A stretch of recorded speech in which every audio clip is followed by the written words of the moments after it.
Ajinomoto lang po ang ginagamit nating pangpataba at pangpabulaklak ng ating mga bougainvillea.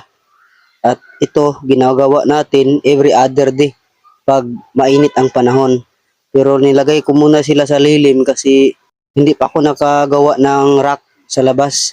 Ito nabubuhay na yung mga bagong side graft natin, mga kabugis. At marami tayong nakalagay sa ICU. Kahit sili, tingnan nyo, buhay na rin. Sa isang baguhan na tulad ko na plantito, masaya na po ako makikita ng mga nabubuhay na, yung mga grafting natin. Lahat ng mga grafting natin, nabubuhay rin. Yun ang naka-ICU, buhay na rin. May dahon na. So, sobrang saya ko po. At salamat sa mga plantitos na mga nagbibigay ng inspiration tulad naming mga baguhan. At salamat din, shout out sa yung lahat. Sa mga tips ninyo, maraming salamat. Marami po ako nakukuhang idea sa pag-grafting kung paano alagaan ang ating bougainvillea mga idol.